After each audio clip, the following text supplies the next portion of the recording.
Ready होऊन मी चालले वॉकला आणि येताना थोडं पनीर बाय केलं, कारण काहीतरी यम्मी आणि हेल्दी खायचं होतं. आज आम्ही दोघीच घरी होतो, मी आणि माझी बहीण. त्यामुळे आल्यानंतर फ्रेश होऊन देवाला दिवा लावला आणि तुळशीला पण, आणि सुरुवात केली डिनर प्रिपेअर करायला. सो दुपारच्या थाळी पोळ्या शिल्लक होत्या, त्यामुळे रोल करायचं ठरवलं आणि त्यासाठी ब्रोकोली कट केली. तिला छोटे छोटे पीसेसमध्ये कट केलं, कारण मोठे पीसेस रोलमध्ये बिलकुल राहत नाहीत. त्यानंतर ब्रोकोली गरम पाण्यात टाकून त्यावर मीठ टाकलं आणि थोडी उकळी दिली.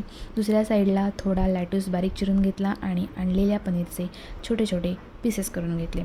1-2 पीसेस स्वतः खाऊन पण घेतले. मग थोडी गार्लिक कट केली आणि पॅनमध्ये बटर टाकून त्यावर पनीरला सौते करून त्यावर थोडेसे साल्ट, हळद, तिखट, गरम मसाला, गार्लिक टाकून अगेन फ्राय केलं.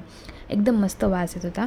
सगळ्या साईडने क्रिस्पी करून त्यावर बॉईल केलेली ब्रोकोली टाकली. अगेन थोडं butter, black paper and oregano टाकून फ्राय केलं. आता सॉस स्प्रेडसाठी अवेलेबल सॉस घरामध्ये जे काही होते ते थोडे थोडे एका बाउलमध्ये मिक्स केले आणि त्याला पोळीला लावून त्यावर चीज स्लाईस ठेवून सलाड स्प्रेड करून असं 4 साईडने फोल्ड केलं आणि पॅनमध्ये अगेन बटर टाकून दोन्ही साईडने क्रिस्पी भाजून घेतलं. एकदम सोपी आणि यम्मी रेसिपी आहे, खूप मस्त लागते. आता एवढं हेल्दी खाल्ल्यावर आम्हाला इच्छा झाली आईस्क्रीम खायची.